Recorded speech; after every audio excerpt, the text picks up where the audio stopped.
Diz pra eu ficar muda, faz cara de mistério. Tira essa bermuda que eu quero você sério. Dramas do sucesso, mundo particular. Solos de guitarra não vão me conquistar. Eu quero você como eu quero. Eu estou aqui em Moema, no Café Paon, em São Paulo, e vou visitar uma pessoa que eu não conheço ainda, que eu sou fã, apaixonado pelo trabalho dele, mas não conheço pessoalmente. Você vai conhecer junto comigo o Leone maravilhoso. Eu podia ser seu espinho, ser a pedra no seu caminho, seu ciúme doentio, mas eu tô falando de amor. Eu podia ser sua tara, a ferida que nunca sara, te humilhar, te dar na cara, mas eu tô falando de amor. Eu tô falando de amor e não da sua doença. Eu tô falando de amor. Tem um nome antes do Leone, não tem? Tem Carlos Leone. Aliás, é um nome enorme. Carlos Leone Rodrigues Siqueira Júnior, que é igual ao do meu pai com Júnior. Certo, bonito. Eu não gosto muito, não. Não? Nunca ninguém me chamou de Carlos na vida, nem minha mãe, nunca. Verdade. É um nome... Quando ligam dizendo senhor Carlos está, eu sei que é do banco, oferecendo cartão. Nunca é amigo. Você sabe que eu já gostei de você de cara, quando eu vi a primeira vez você, porque tinha o Leone, né, que eu achei que parecia comigo, né? Já simpatizei. Agora eu queria saber o que significou o Quarto do Som para você? Ah, o Quarto do Som é... Na verdade é o seguinte, meu pai e minha mãe se separaram, e meu pai, quando morava com a gente, tinha um quarto. Na época era uma coisa famosa, tinha o Josias Estúdio, montava umas mesas de som com equipamentos. Agora equipamento tudo pequenininho, mas naquela época, quanto mais espaço ocupasse, mais importante a pessoa era, né? Então tinha um quarto que era só para isso, só para ouvir música. E o engraçado é que meu pai não ouvia música, mas ele tinha essa aparelhagem. Mas eu ouvia muita música. E quando eles se separaram, aquele quarto ficou meio inútil. E a gente morava numa cobertura. Eu morava na cobertura e a minha mãe no andar de baixo. Eu me apropriei daquilo e era o meu lugar de ensaio com a banda. Eu me lembro até quando eu ia para casa dos meus avós paternos, eu ficava nervoso porque não tinha nenhum lugar para ouvir música. Eles não tinham rádio, eles não tinham fita cassete, não tinham nada para ouvir música. Meu pai também não tinha o hábito. Mas minha mãe veio de uma família de seresteiros no interior do Espírito Santo, gostava muito. Chegou a gravar ela cantando o hino da cidade de Iriri, no Espírito Santo, em inglês. Por que em inglês, não sei. Talvez quisessem exportar a cidade, não sei. E é uma gravação que se perdeu, ela nunca mais teve. E eu acho que ela queria ser cantora.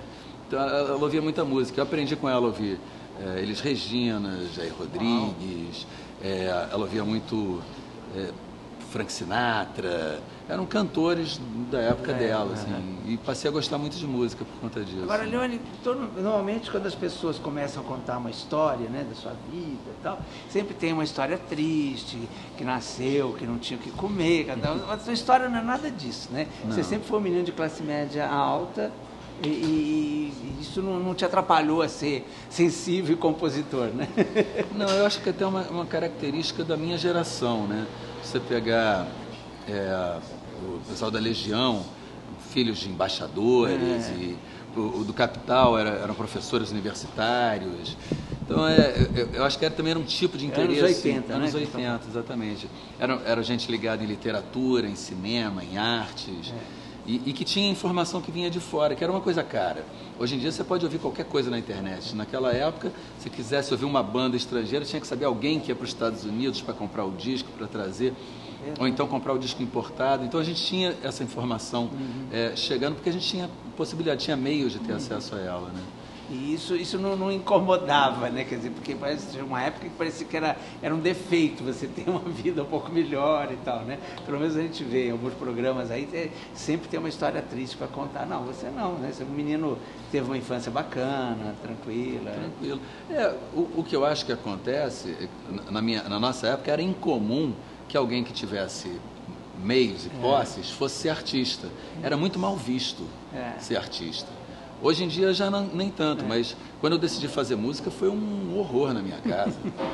Ninguém acreditava naquilo, podendo ser advogado, engenheiro, né, ter uma faculdade particular, paga, vou ser músico. O que você seria se você não fosse músico? Você tem uma ideia? Assim, você Infeliz. tinha uma faculdade? Você vai rir de tudo isso, espera um pouco mais pro fim da história. Tudo passa, tudo muda, muita calma nessa hora. Você vai rir de tudo isso, espera um pouco mais pro fim da história. Tudo passa, tudo muda, muita calma nessa hora. A primeira banda foi Crisma, é isso? Crisma, uma banda de escola. Eu tinha uns 14 anos. Era coisa de garotada mesmo assim. Aí você fazia francês, é isso? Na PUC, quando eu fiz letras, eu fiz português e francês. Ah, tá. E aí você tinha uma colega chamada Paula Toller. Exatamente. Né? Foi assim que vocês se conheceram? Foi assim que a gente se conheceu, na aula de francês. Vocês chegaram a namorar? Ou... Moramos juntos um tempo também. Ah, que legal. No comecinho do Kid de Abelha e fiz 2 discos só. Os 2 primeiros, Seu Espião e Educação Sentimental.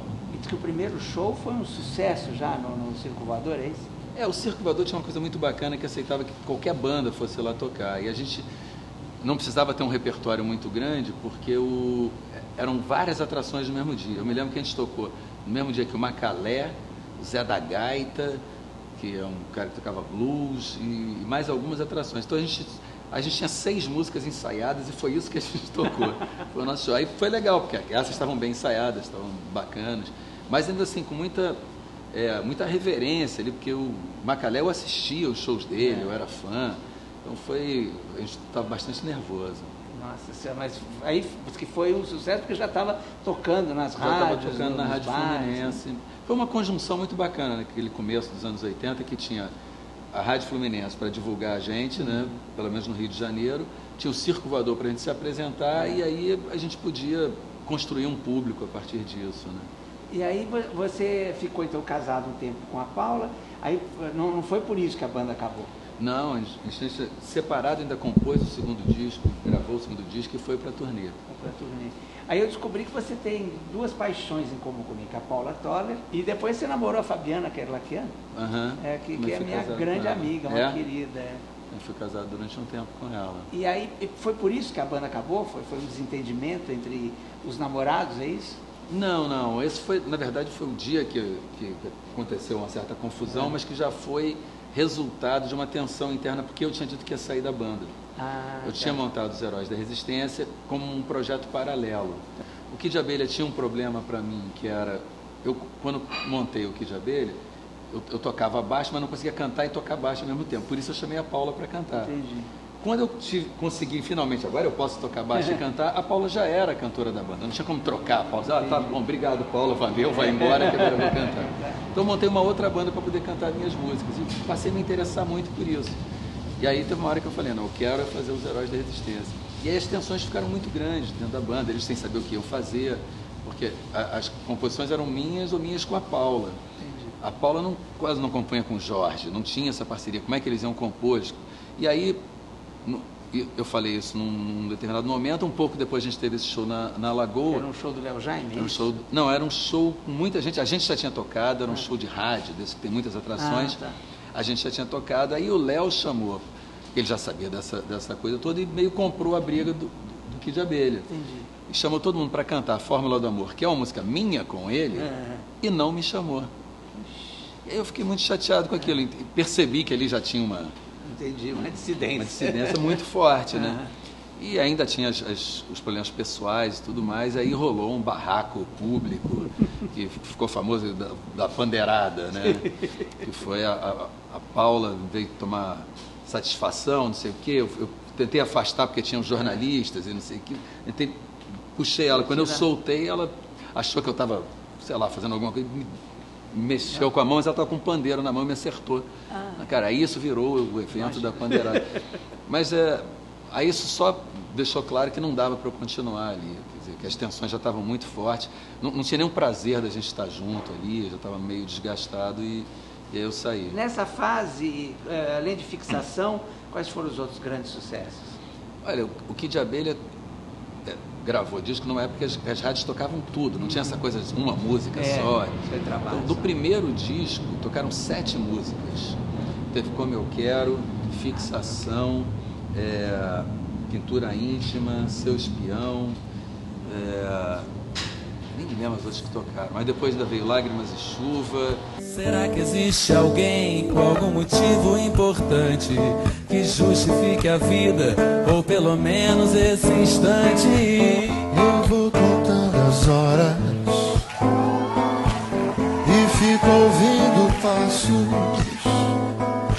Quem sabe o fim da história de 1001 noites de suspense no meu quarto.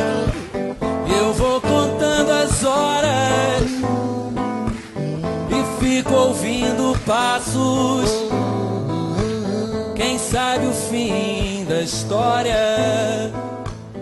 Quem sabe o fim? Agora, aí nessa época do Heróis, como é que você se define? Você é um roqueiro?